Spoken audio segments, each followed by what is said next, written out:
All right. I'm going to be recording this session just What? for if there are other people who are not able to make it. It's Uh, even would like covered by tape. recording. Um, if you would, uh, if you would like to turn on your camera, I would invite you to turn on your camera to join me here. I prefer seeing faces rather than not, but understandable if otherwise. Hello to everybody. Thanks for being here. Okay. Just wanted to give you a kind of rundown for the evening between today and tomorrow. Today, we are going to be talking about the case packet more heavily. And then tomorrow, we'll more be talking about the uh, specifics of judging and what to look for in other competitors and do's and don'ts. And also, we'll have a little bit of a Q&A tomorrow. So today, all about the case packet. I would encourage you, and I'm just going to, without any offense meant, mute a few people just so that the audio doesn't get messed up here. But I am going to talk about the case packet tonight. And if you have any questions, please feel free to raise your hand and I would love to address as possible. So introduction for myself. If you don't know me, my name is Ethan Tong. I coach Moot Court and LD and APOL.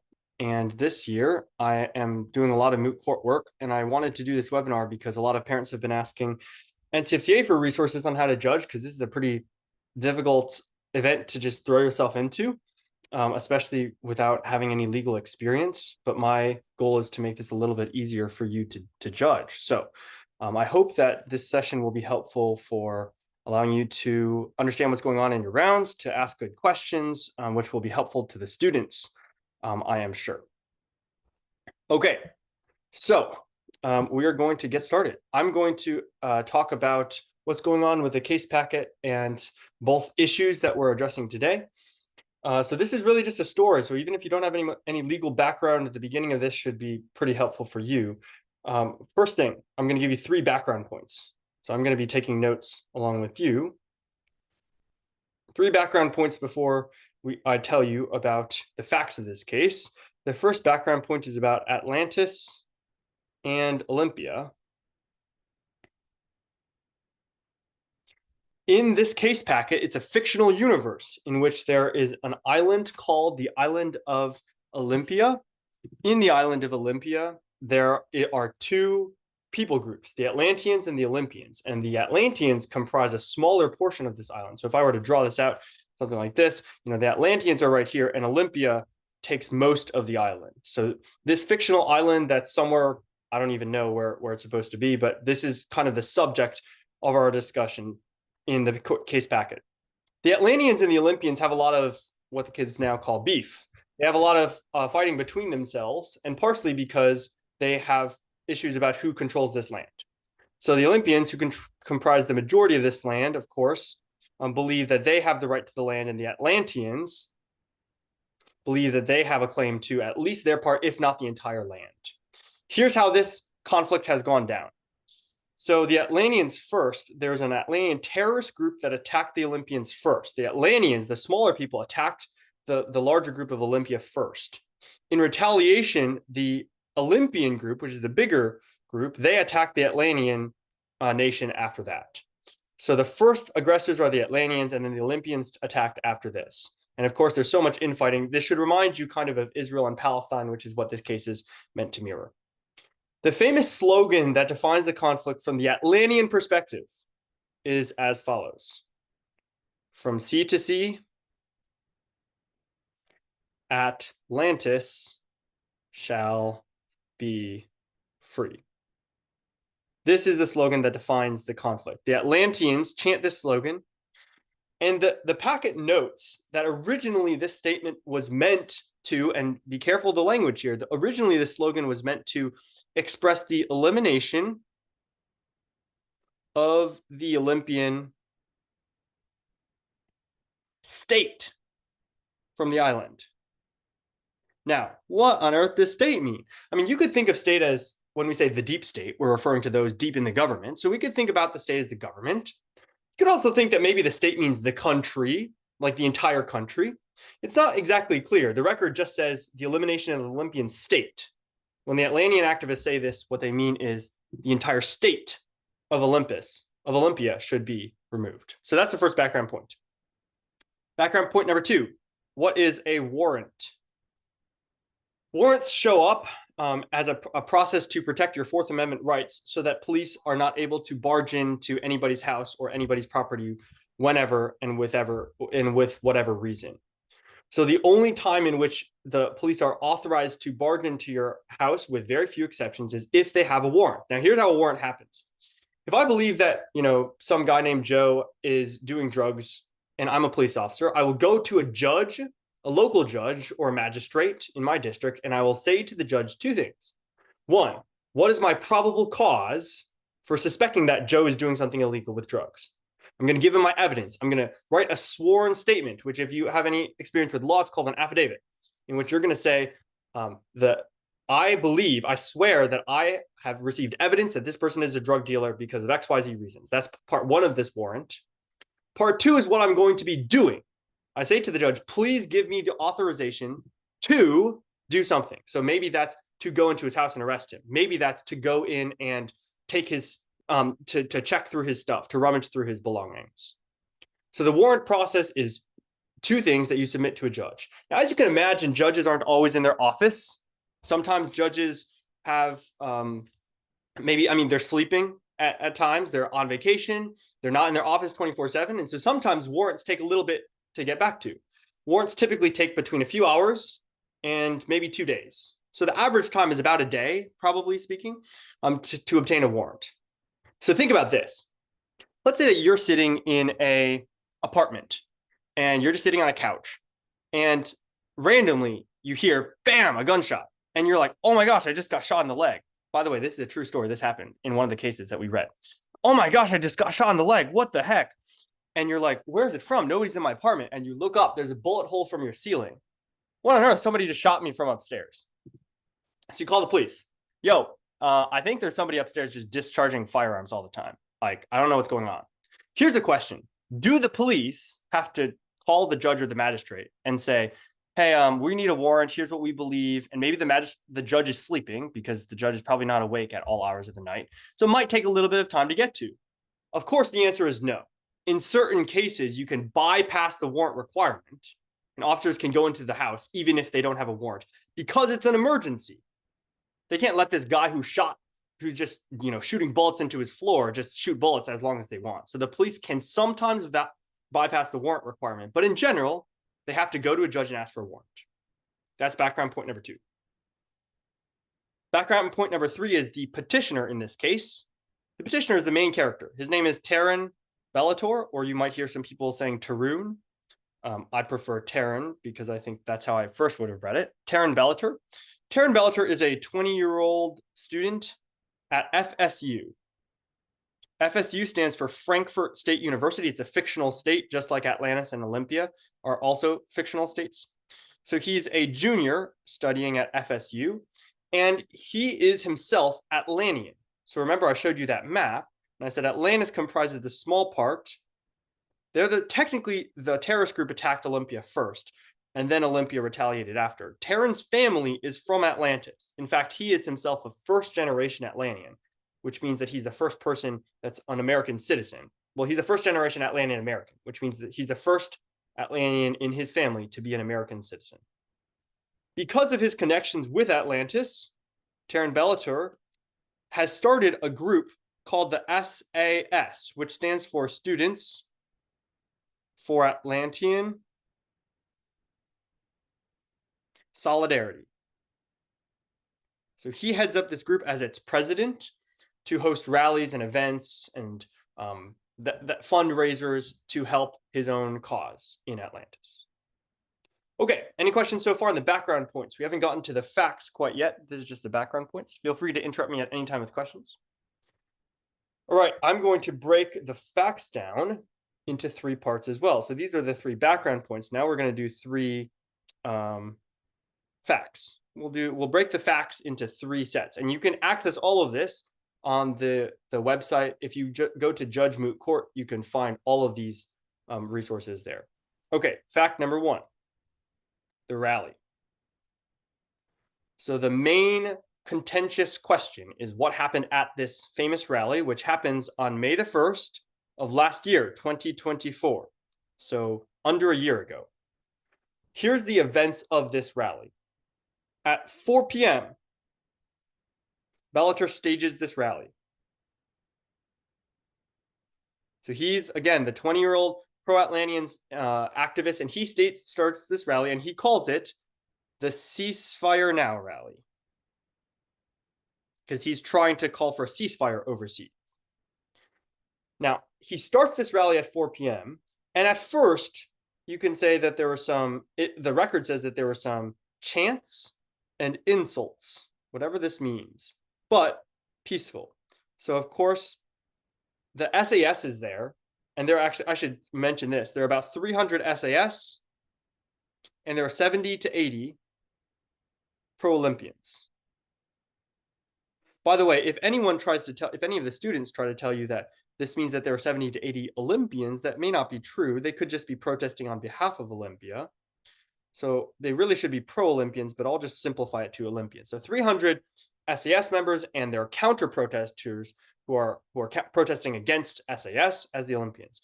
Now, at the beginning of this rally, it's mostly peaceful, even though, of course, they're exchanging some chants. But then, between 4:06, it's not clear, between 4:06 and 4:08, Bellator picks up the microphone and starts chanting the slogan. So I'm going to say B chants the slogan. What slogan am I referring to?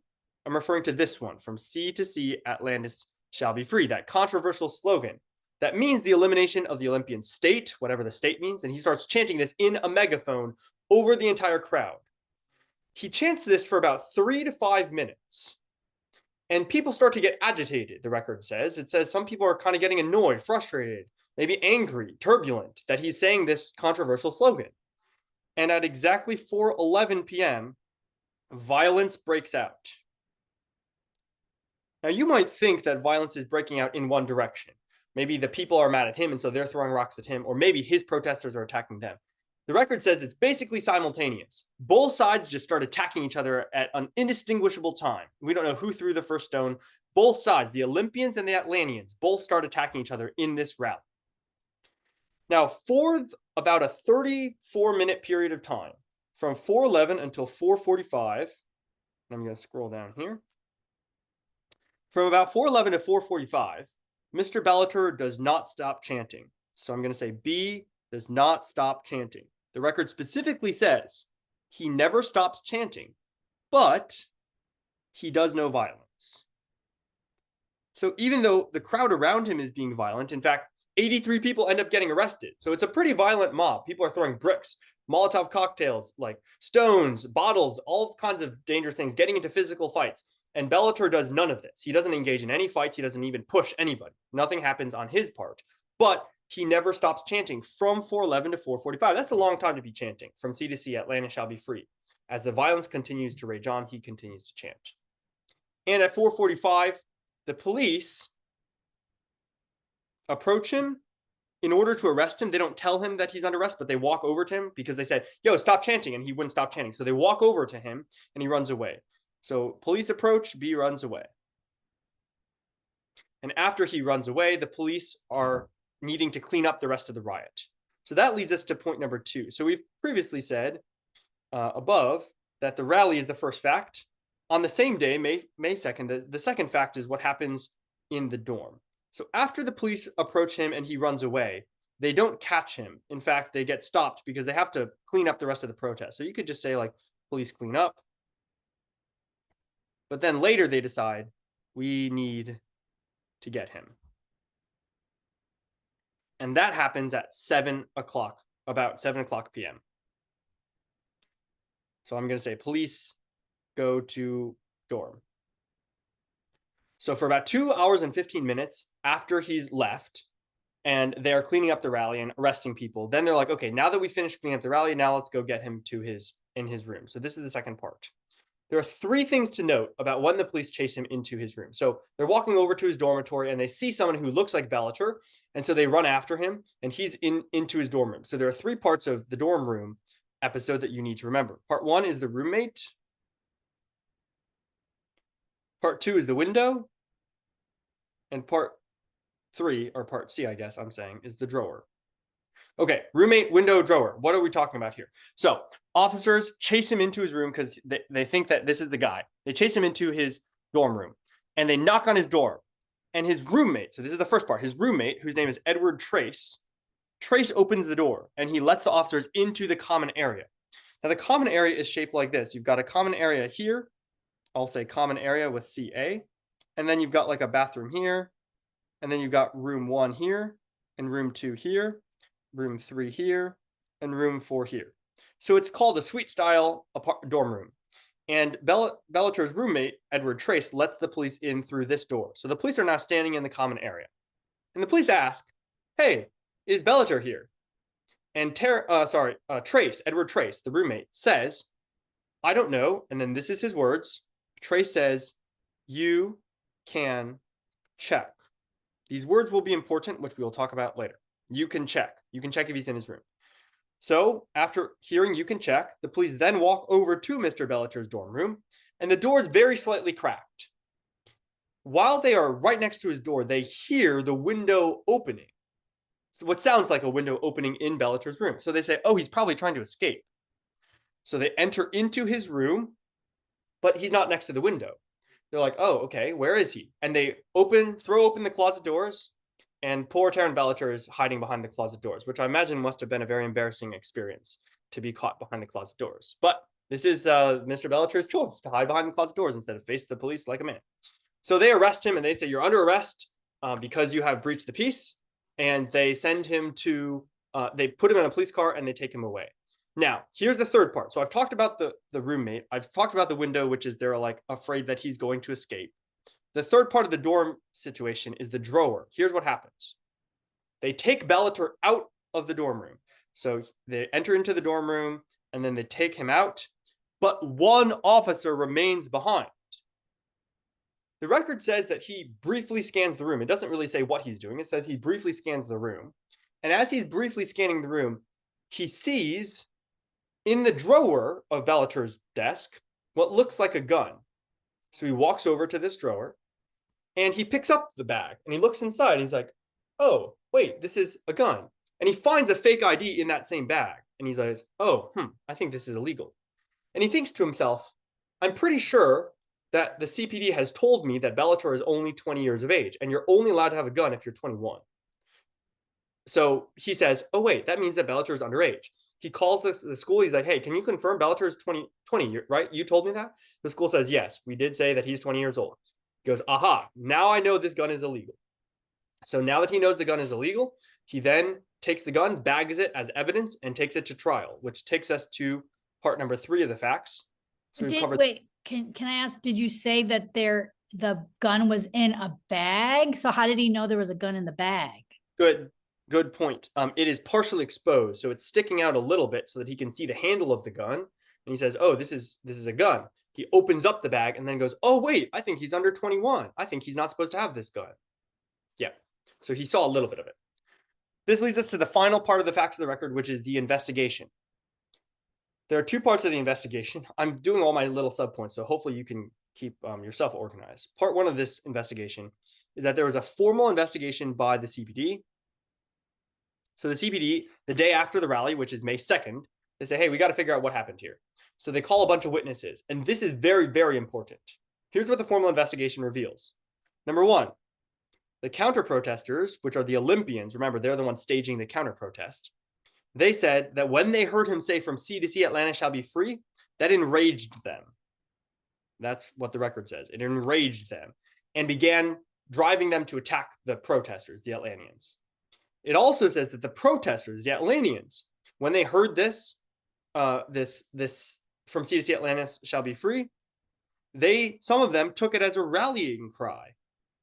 Some of them did. Not all of them, but some of them took it as a rallying cry. And some of them said, all right, now's our chance. Now let's go attack the Olympians. It actually reminds me of, if you've watched Captain America, the Winter Soldier, there's that scene where if you read Bucky Barnes a certain list of words, then he'll just like become an evil soldier. It was like, the way that the record describes it is like, when Bellator starts saying these words, all the Olympians or all the Atlanteans are like, oh my gosh, these are the words. All right, let's go attack. And then they start attacking the other side. So both sides start attacking. The third thing is crucially important. Some people, we don't know if they're counter protesters or protesters. Some people, so I'm going to say CP/P, say they overheard Bellator saying something that's very incriminating. Here's what he said. We need to make these genocidal murderers feel the violence they inflicted on us. And he also said, death to the murderers. Now, this is interesting because some people are going to say, well, we don't know that he said that. That's true. But we also are pretty sure that, I mean, nobody has disputed it. Like nobody in the lower courts has quite disputed that he said this. So we don't have any evidence that they're lying. It also says multiple witnesses. So it's not just one. Now you can question it. You can ask people like, is there any proof that he actually said this? I think that because there's no evidence that he didn't say it, the only evidence is that he probably did say it and it's multiple witnesses. He probably said it. I don't think that you could claim that he definitively said it, but it's more likely than not. Notice what it said. It says we need to make these genocidal murderers, which probably means the people in front of him, right? We're not talking about the Olympian government anymore. We're probably talking about the protesters, the counter protesters. But he says we need to make them feel the violence, and that's kind of like tenuous. What do we mean by feel the violence? Do we need to make them understand what they've done to us, or do we need to make them like physically feel violence because of what they've done to us? So this statement is very important, crucially important, that is revealed by the formal investigation. And then part 2 of the investigation is the trial, the criminal trial. At the criminal trial, Mr. Bellator is convicted of the gun and the fake ID, and he's also convicted of breaching the peace, which means that he said something that led to the peace being breached because of the riot, because so many people got hospitalized and there's so much damage and so many people got arrested.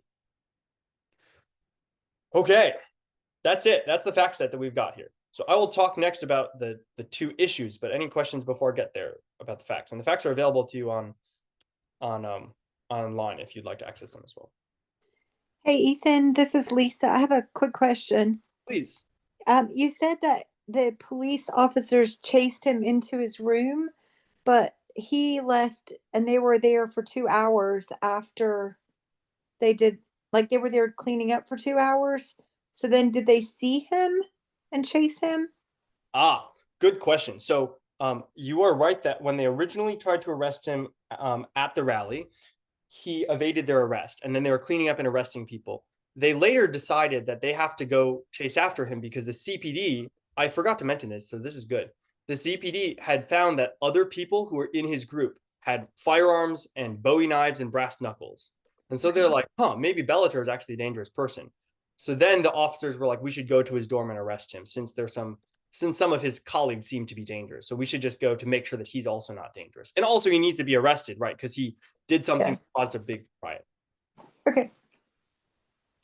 Okay, time to cover our issues. And I'm going to give you a little taste of case law because I think it's kind of unreasonable to expect that you will read the case law. But if I can just give you a little bit of a taste of case law, if you want to read the case law, that's great. But I also know people like my own mom would probably not want to read the case law when she has better things to do. So I will cater to parents who are not. So there are 3 issues that you could make on the First Amendment. And here's how I want to do this. So the petitioner is arguing to overturn the conviction. So remember, I told you just a minute ago that Mr. Bellator, there was a criminal trial and he got convicted. So he is sent to prison.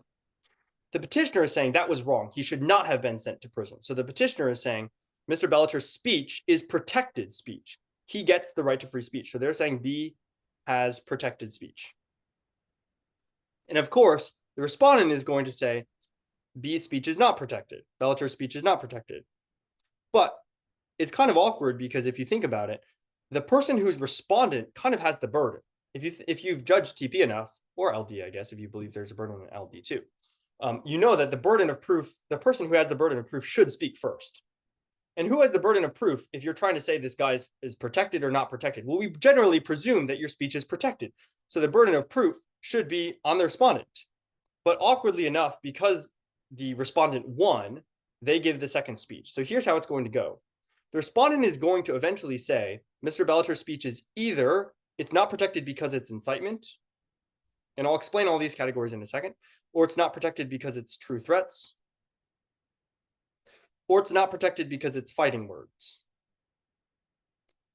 And because the petitioner speaks first, they actually have to refute before they even hear what the respondent's arguments is.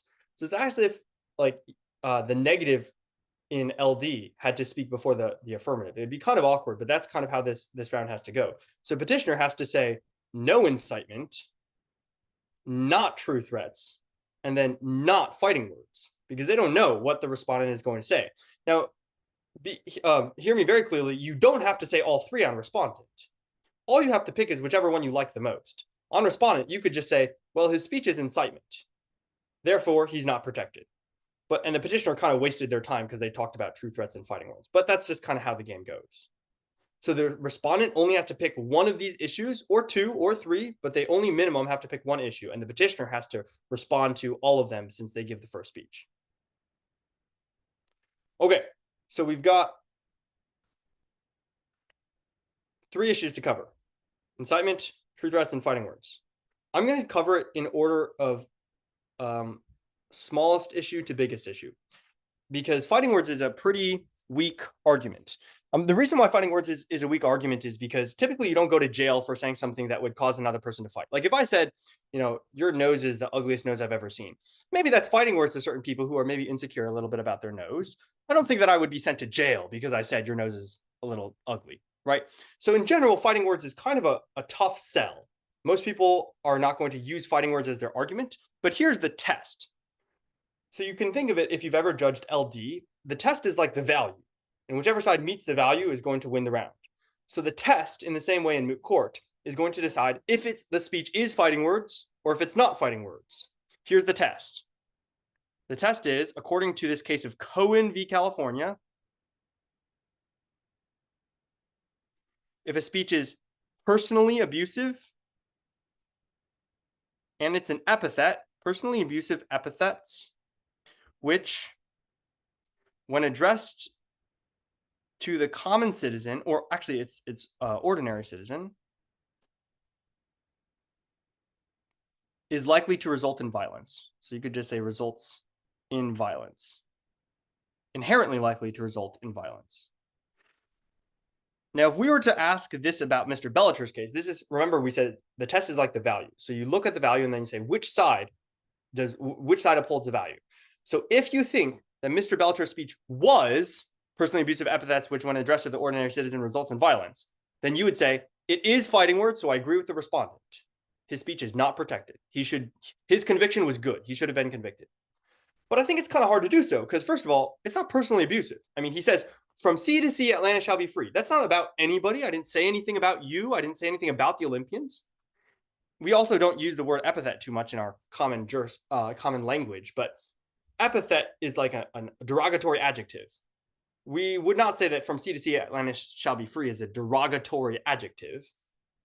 And also, if you said from sea to sea, Atlanta shall be free to the ordinary citizen, I don't think they're going to punch you. I mean, it's kind of hard to think of a statement. If I said it to the ordinary citizen, they're going to punch me. I mean, even if I just said, F you to some random person, maybe 4 of 10 of them are going to violently react. But I don't think most people are going to violently react. So according to this test, I think Mr. Bellator's speech is not fighting words, but you should let the advocates decide, because maybe they have a really good argument that I haven't thought of. That's fighting words. Next one is true threats.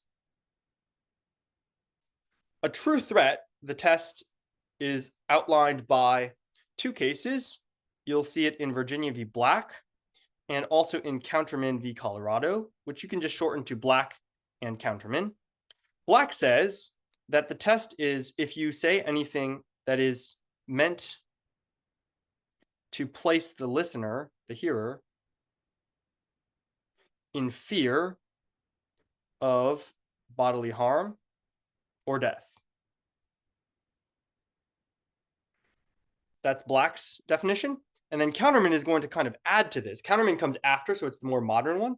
They're going to say that there are kind of 2 components in Counterman. They're going to say the reasonable person must feel threatened.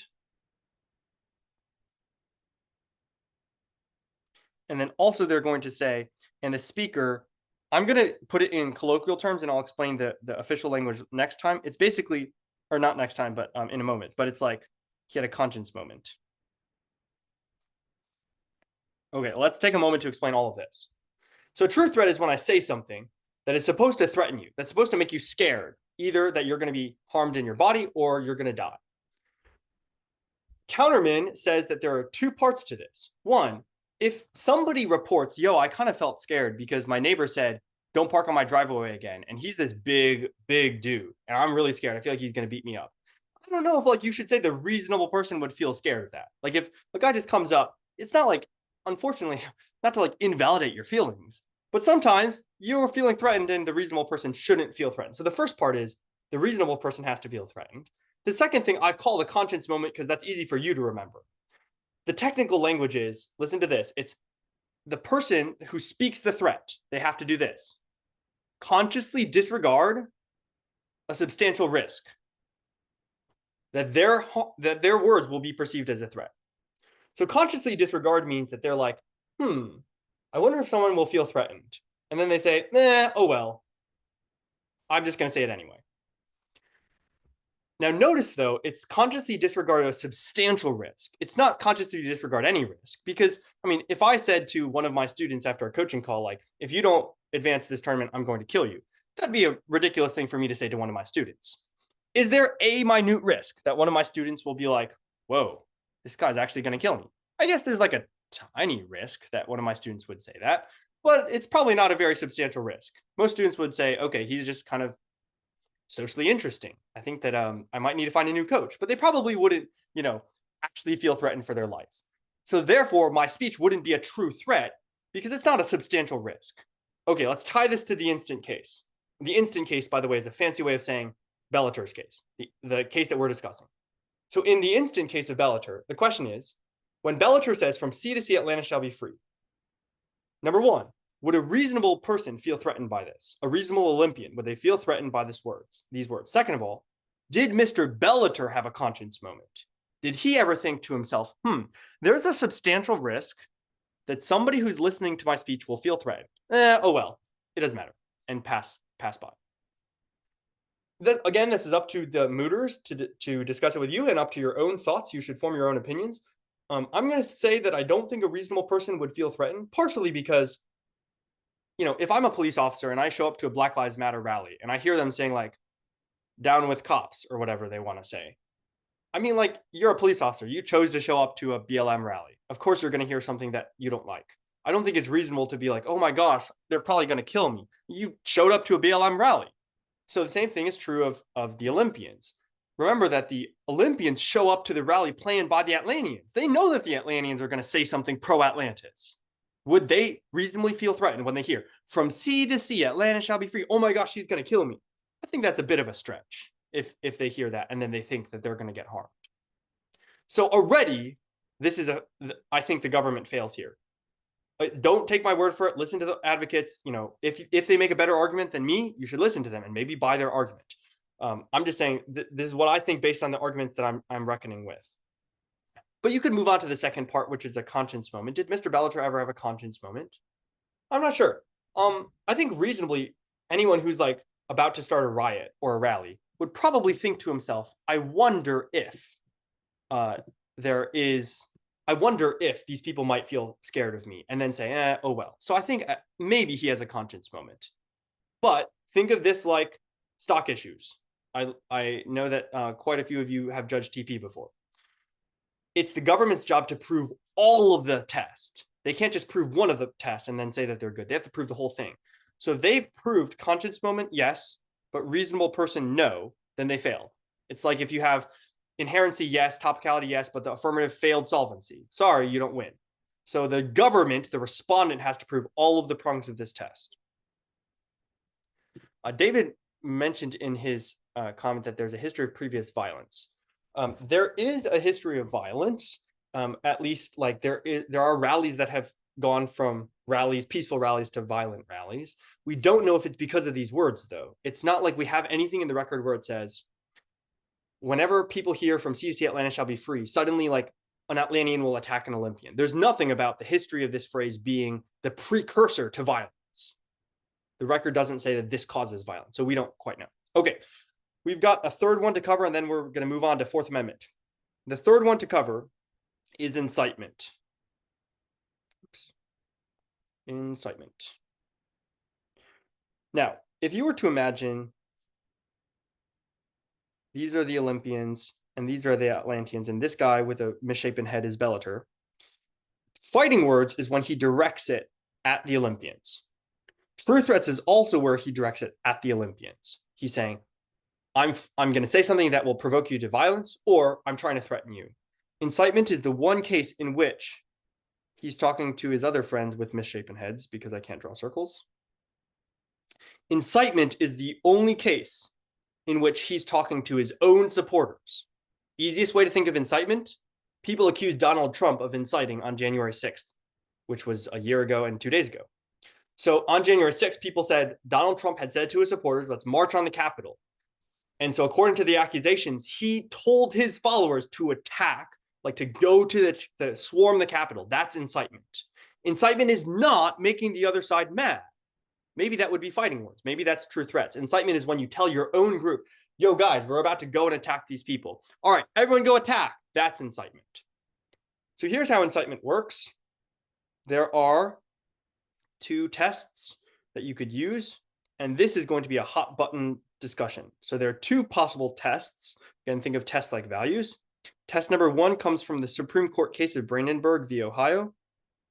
Brandenburg. And Brandenburg says a speech is incitement if the speaker directs it to, and the speech is likely to result in violence. Incite or produce. I'm going to say produce, imminent, which means immediate, lawless action. So if it's directed to and likely to produce imminent lawless action. Now you say, okay, I know what likely to means. It's like if you say something and it's likely that it's going to result in lawless action, that's pretty obvious. But what does directed to mean? There are 2 things that you could think about with directed to, and here's where a debate will happen in your moot rounds. Does directed to mean the speaker has an intent, or does directed to mean the speaker's words directed his followers to attack? So is it the intent or the words? Or both? It could be both. Let me pitch you an argument for each of these. So if you're going to say it just refers to the intent, what you're going to say is, if I say to my followers, yo, guys, let's go attack this professor's house. And I say, when I say, let's kill this professor, we're going to start throwing stones at his house. And then me and my friends go up to this professor's house. And I look at everyone and everyone's looking at me. And then I say, and I get a stroke.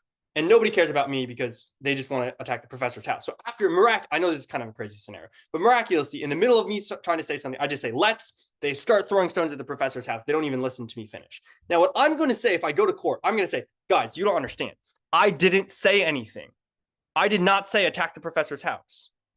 And let's say that I concede. Okay, fine. Obviously, I meant to attack his house. But I didn't say anything. How are you going to convict me for incitement when I didn't say anything that was attack the professor's house? Now, if you're sitting on the jury, you're going to think one of 2 things. You're going to either say, yeah, I know you didn't say it with your words, but why do your words matter? All that matters is that you intended to, man. I mean, you admitted that your intent was to attack the person's house. The only thing that matters is intent. If that's what you believe, then you don't think the words matter. Intent, then, is what we mean by directed to. If that's the case, the only thing the government needs to prove, the people who are trying to convict him, the only thing they need to prove is that Mr. Bellator intended that his speech would cause violence. When he said from sea to sea Atlanta shall be free, he wanted violence to happen. To be honest, that's not that hard because, remember what he said to his supporters before the rally. He said, we need to make these genocidal murderers feel the violence they inflicted on us. And plus, I told you earlier, he also kept chanting for a really long time. He chanted for 35 minutes. How can you say he didn't intend it? So the government's job is kind of easy if the only thing that you need to prove is intent. So if you're thinking what my mom was thinking, she says, well, I feel like intent is the only thing that matters because you don't really need to I mean, in the case that I just gave you with attacking the professor's house, why do you care about if he actually said the words? Clearly the intent was there, and then the people ended up attacking. So intent is really the only thing that matters. The petitioner is going to beg you to disagree. The petitioner is going to tell you, now I understand maybe he had intent, but his words were from sea to sea, Atlanta shall be free. That's not violent. To do this, they're going to say, no, the words do matter. Please listen to the words themselves. And here's how they'll say it. They'll say the speech explicitly, well, they're going to say the speech neither explicitly nor implicitly called for violence. They're like, listen to the speech, even at its most extreme. I mean, the most extreme was wipe out the Olympian state. But the Olympian state's overseas. That doesn't mean attack people in front of you. The most extreme version of this is still benign. That's what the petitioner is going to say. And they're going to say, please, you need to listen to the words in order to convict him. And what they're going to do is they're going to use a Sixth Circuit case.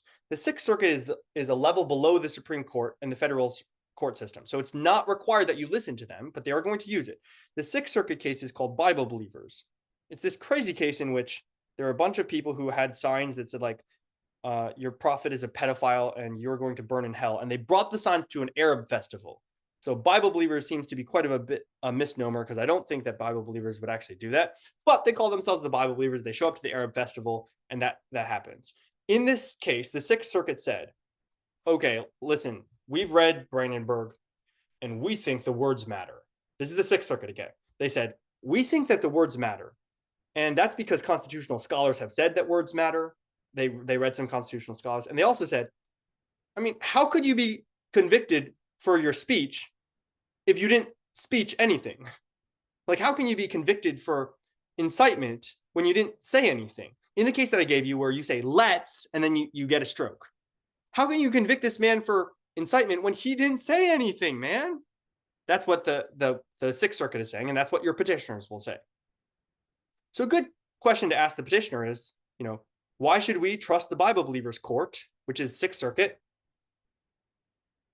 They're not the Supreme Court. Why should we listen to them and see what they say? And respondent, again, may tell you, don't listen to Bible Believers. All you care about is intent, because that's what they want. I mean, if they only have to prove intent, it's pretty easy to prove intent. It's really hard for the respondent, the government, to prove that from sea to sea, Atlanta shall be free is violent. It's violent overseas, but it's not violent in front of you. That's a lot. We've covered a lot. Any questions so far? And feel free to peruse the recording again if you felt like it was a little bit fast. All right, we're on to the Fourth Amendment. Okay, the Fourth Amendment has to do with the gun and the fake ID. There are three things that come into play here, but at issue with the Fourth Amendment is not the arrest. So just put the arrest out of your mind. Mr. Bellator, who did get arrested, did not contest his arrest. He didn't say this arrest is unlawful. The only thing he contested is whether or not the seizure of the gun and the unlawful and the ID, the fake ID, was legal or not. This means that the seizure of the gun is the focal point.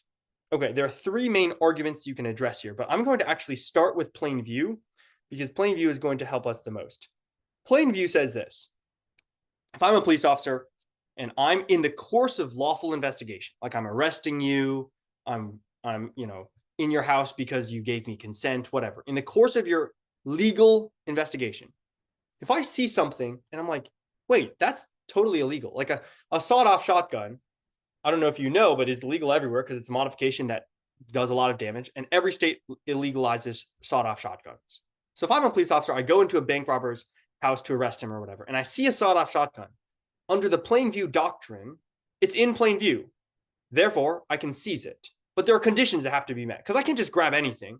Otherwise, if police officers come into your house to arrest you, they can just grab your Prada bag and your Gucci purse and they say, oh, I guess that's mine now. Like, there are some conditions that have to be met. There are two conditions that have to be met under plain view.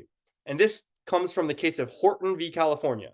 So if you hear people saying the Horton test, it's, again, this is what we're talking about, because we've said tests are like values. And so this is what you want to listen for, is the test. There are two parts to the Horton v. California test. Number one, Did the police officers, are they legally present in the location in which they see the gun? Wherever they're standing, when they see something illegal, whether it's drugs, whether it's child pornography, whether it's a sawed-off shotgun, if they see something that's illegal, are they legally standing where they're standing? And we'll discuss whether the government can meet that. Number two, do they immediately know that it's incriminating? So I'm going to say immediately apparent, and this is the court's words, not mine. It has to be, quote, immediately apparent that it's incriminating, according to Horton. That means that when I see it, if I see like some white substance, I might think it's cocaine. But what if I see it next to like, a whisk in a kitchen? Then I'm like, unless I'm an expert in cocaine, which I'm not, Mom, I'm not. That means that I don't know for sure that this is actually cocaine. And so I cannot grab it because it's not immediately apparent that it's incriminating. The only way I can grab it is if I know immediately, okay, that's illegal. The third part, by the way, the Horton test, I said there are two parts. So that's because the third part is like, it's technically called right of access, but what it means is officers can't barge into a house if they saw something from outside the house. So if I'm walking down the street, I see a sawed-off shotgun, I can't like break in your window and grab it. That didn't happen in this case, right? Officer McLeod was in the bedroom when he saw the gun in the drawer. So that's why I'm not really talking about this one. There are really just two prongs that need to be met. Were they legally present? Was it immediately apparent that it's incriminating? I'm going to talk about the second one first. Immediately apparent that it's incriminating. Do you recall the order of events? I told you that when Officer McLeod went into, when he saw the gun in the drawer, he picked up the gun, pulled it out of the bag, looked at the ID, and then was like, wait, I think he's under 21 years of age. I'm pretty sure the CPD told me. And then he called and confirmed. That timeline seems like a technicality because at first glance you might say, well, small deal. But also, it wasn't immediately apparent. Like when he saw the gun in the drawer, he wasn't like, oh, shoot, he's underage. He's not allowed to have that. Because by the way, I know this is kind of strange, but apparently at FSU, it's not illegal to have a gun in your dorm. That's kind of strange, but that's how the packet works. It's not illegal to have a gun in your drawer. So when he saw the gun in the drawer, he didn't immediately know, yo, that's illegal.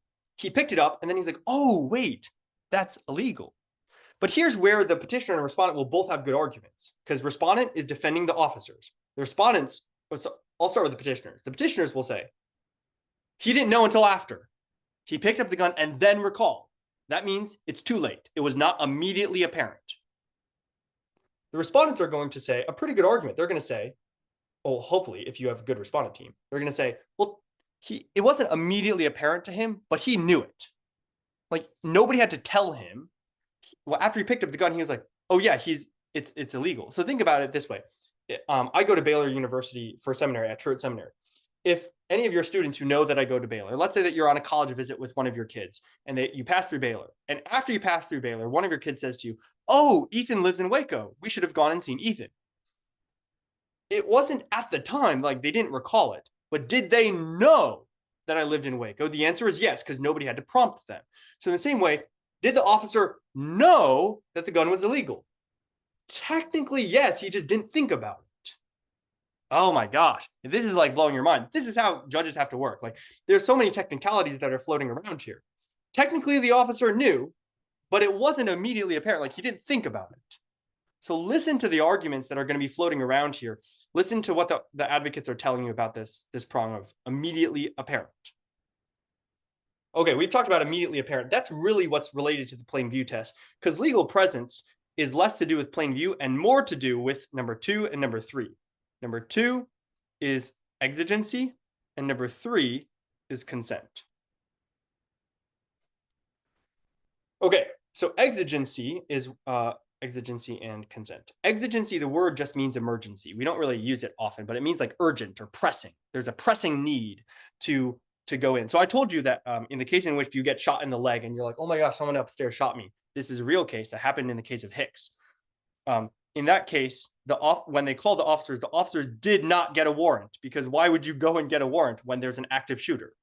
So there's a pressing need to just bypass the warrant requirement, go to the shooter's house, barge down his door and make sure he's not shooting anybody else. Now, as you can imagine, there are multiple exigencies. There's protecting the public, which is what I just told you about. But there's also preventing the destruction of evidence, preventing destruction of evidence. And that would happen if, for example, like a drug dealer knows that the police officer is coming to their door and they will just flush all their drugs down the toilet. Well, then you will not have any more evidence to convict them. So you are allowed to barge in to prevent them from destroying their evidence. Otherwise, you'll never be able to convict them. That wouldn't happen in Bellator's case because there's no evidence to destroy. His evidence was that he spoke. They already saw him speaking, so that's not really going to be live. The main one is probably going to be hot pursuit. And then the secondary one is going to be preventing escape through the window, preventing escape. Okay, I'll talk briefly about hot pursuit and preventing escape. Hot pursuit means if the officers are in hot pursuit of you, in many cases, if you run into your house and close the door, the officers can still come in.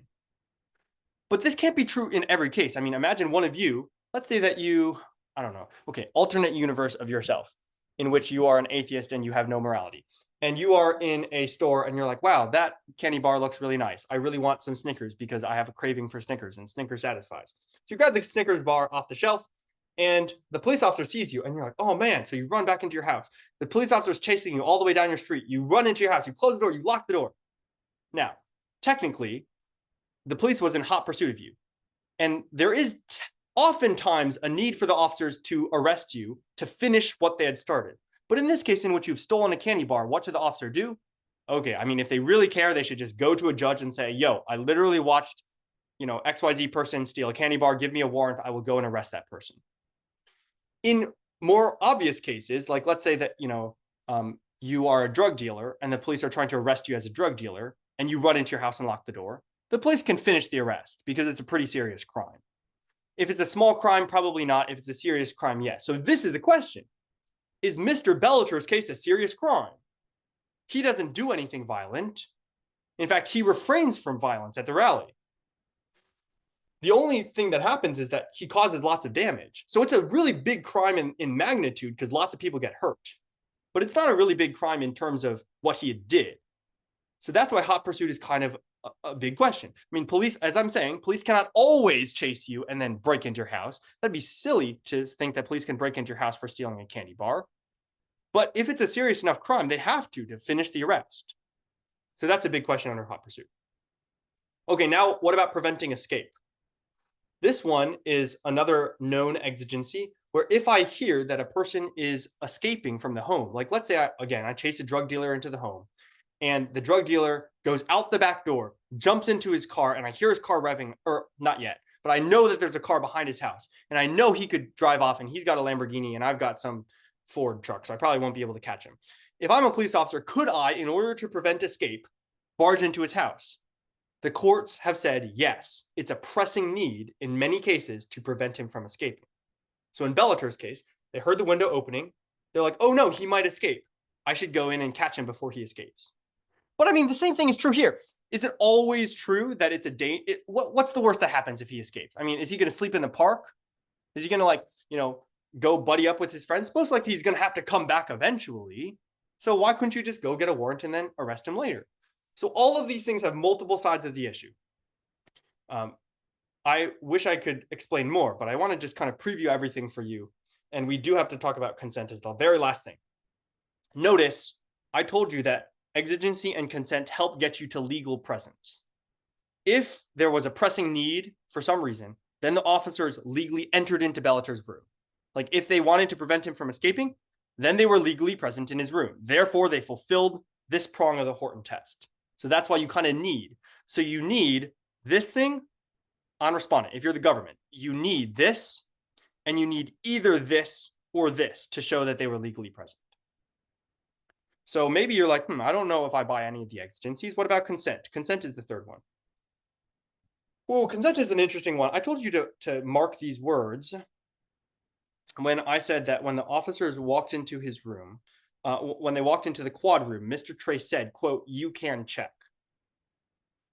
You can check was a response to a specific question from the officers. Is Mr. Bellator in his room? To which Mr. Trey said, "I don't know. You can check."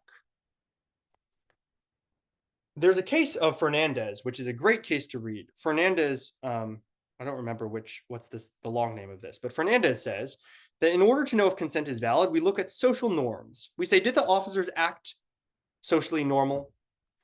Because if somebody says, yo, you can rummage through my things, and the officers rummage through their things, then yeah, that's socially normal.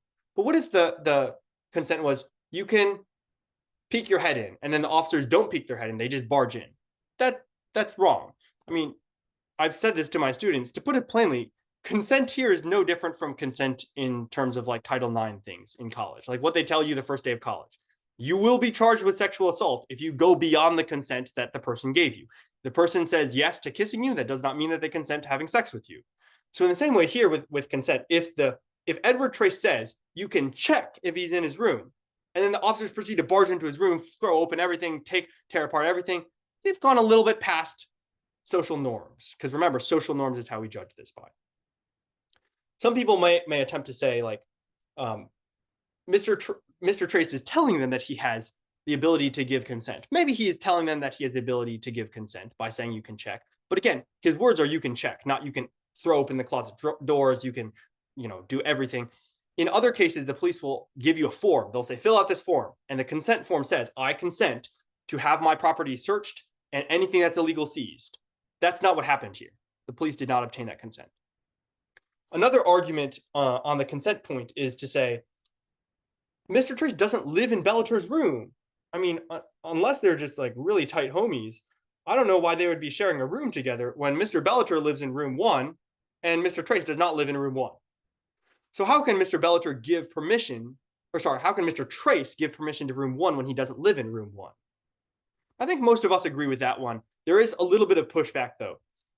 If you read case law will tell you that you are generally allowed to give consent if you have authority in the premises. I mean, if police came to your door and said, hey, can I search the first floor room on your house? And you're like, oh yeah, that's my son's room, you can search it. The police don't have to say, well, do you live in your son's room? You could technically give consent even if you don't live in the room.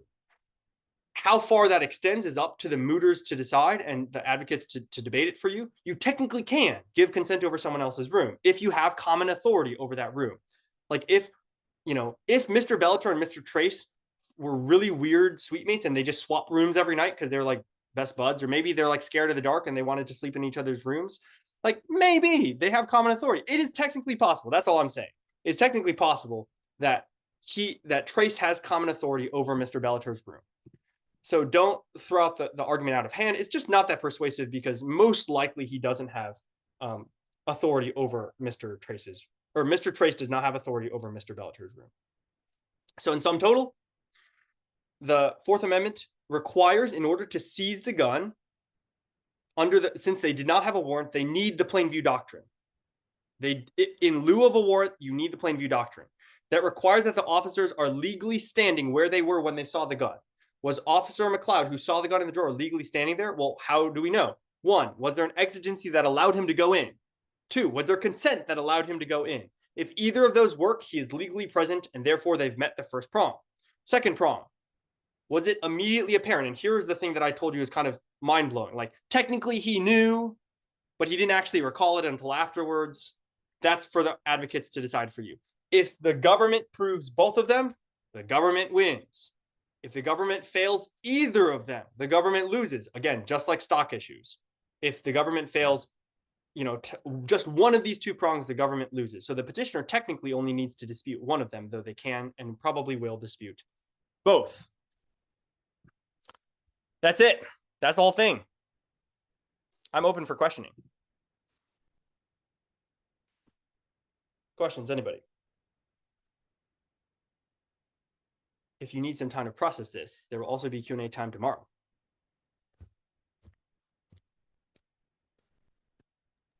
I have a question. So you said if the government fails both of those prongs, they lose. So basically when we're judging, we are evaluating whose arguments are strongest and whose cases are strongest in order to determine if they have failed those prongs. Is that?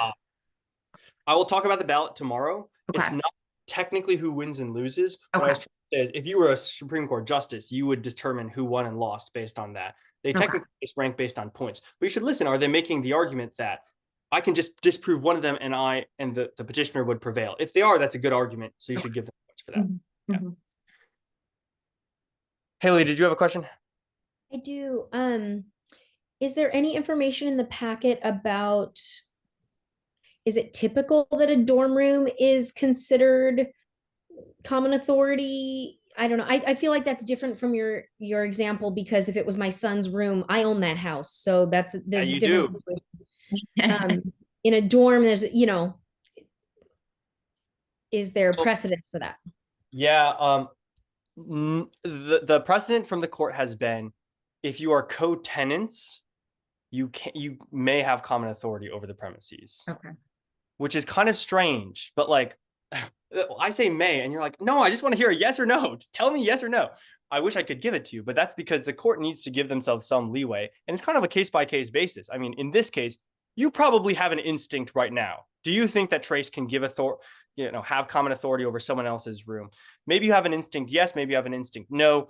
The court, by the way, is not so strict on individual rooms, because they do say that co-tenants could give authority to the other tenant. And part of the reason is, like, let's say that I invited a party over and I don't have these kinds of friends, but if I did, and some crazy drunk acquaintances of mine would come to my house.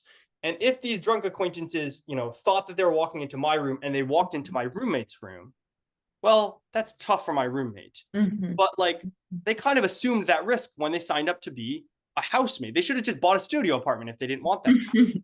So you could say the argument is, in Mr. Bellator's case, well, Edward Trace, or Mr. Bellator has kind of assumed the risk that somebody would tell somebody to check out their room, and that's your fault for having an apartment like that. Okay, I think I've got a question from Stephanie. Sorry, I couldn't find my unmute button like this. Okay, you can go ahead, Caleb. It was a question he had. Yeah, so do respondents have to, because technically to convict someone, you have to prove beyond a reasonable doubt. Is this true for respondents as well? Because if he theoretically knew that it was illegal for him to own a gun, that's not really beyond reasonable doubt. Yeah, the beyond a reasonable doubt term language would go in a criminal court, not in the appeals courts, because appeals don't really give. It's kind of annoying because the appeals courts don't give you a sort of standard. It's just like, if you believe, I guess more likely than not, but I don't even think that would be strong enough. Yeah, there's not really a standard that the court has established as to how much we need to believe. Okay. Unfortunately. Yeah, Caleb, I wish I could give you a better answer. It's not beyond a reasonable doubt. That's what I'll tell you. I have a question. Does the packet go ahead. Does the packet say anything about characterizing the relationship between the roommate and Mr. Balfour? No, there's nothing. The police officers know nothing about their relationship, like if they're good buds or not. And so it's kind of up to the police officers to know. They did the situation. Yeah. And is there anything in there about whether or not there was, obviously the door was cracked, but is it locked with us, with limited access to other members of the dorm? Nope. Yeah. What would you be thinking about that last part? That it, like, in the idea of your son being in a home, typically your son isn't going to lock himself in a bedroom and parents don't have access, or fellow tenants don't have access to it. Whereas in, like, the dorm that my daughter is in is an apartment, but her door has a lock with, a keyed access, like an external key, because you don't always know who you're going to room with. And so it provides an additional layer of security for her, which in that case, I would feel like it's a separate residence. Even though you do share a common area, it's different. Yeah, that is a brilliant point that I have not thought about. And you should share with students. There's nothing in the record that tells us where the locks are, but I think that would probably influence something. And maybe if there are doubts about where the locks are, then that would harm the person who has a definitive argument, because they don't know. Yeah. Lisa? My question is about the fact that if the police officer didn't have knowledge of Bellator's age, then the gun would be legal. And the only way that he would have no, so the ID was a fake ID, is that right? Yes. Okay, so it didn't have his age or wouldn't have had the correct age, but it's my question is really about the fact that he couldn't have had that knowledge if he didn't know how old Bellator was. Correct. Okay. So that's why I'm saying I agree. He does have that knowledge at some point. In fact, probably as soon as he picks up the gun and then he's like, oh, wait, he's underage. And he looks at the fake ID. He's like, wait, that's a fake ID. You're right. He wouldn't know it's a fake ID unless he knew that he's underage. So clearly he knows it's underage. The question is, since he didn't remember it on time, is that problematic or not? Okay. Yeah. Okay, I will take CJ's question in the chat last, and then more questions tomorrow. And I will talk more about like judging and stuff. And I will record that session because I heard a few people will not be able to make it. But we will do more Q&A and then talk about judging specifically and asking questions and that kind of thing tomorrow. CJ's question is, if one side wins the Fourth Amendment and loses the First, is there a good standard to judge who wins? The answer is, it depends on how much, by how much, right? Because if one advocate is slightly better than the other, but then the other distinction is a lot bigger, that's kind of how you decide. It's a point-based system and not who wins the argument, and that's to avoid judge bias. Like if let's say you're hearing this, you're like, wow, the police officers are really doofuses. There's no way that they believe that there was consent. Well, I mean, that's kind of hard. So you want to judge the competitors based on how well they did with the arguments. Did they say something that you're like, oh, that's kind of interesting? So technically you vote not based on who wins, but which side racked up the most points, which I will show you the ballot tomorrow. All right, guys, thank you so much for being here. I will see many of you tomorrow at the same time, and we'll do another hour session and then a tournament next week. Thanks for being here. Thank you so much, Ethan. Same link, Ethan, or a new Yes. link tomorrow? Same link? Same Okay. link. Thanks for asking. Yep. Okay. And you're very welcome, Haley. Thanks, guys.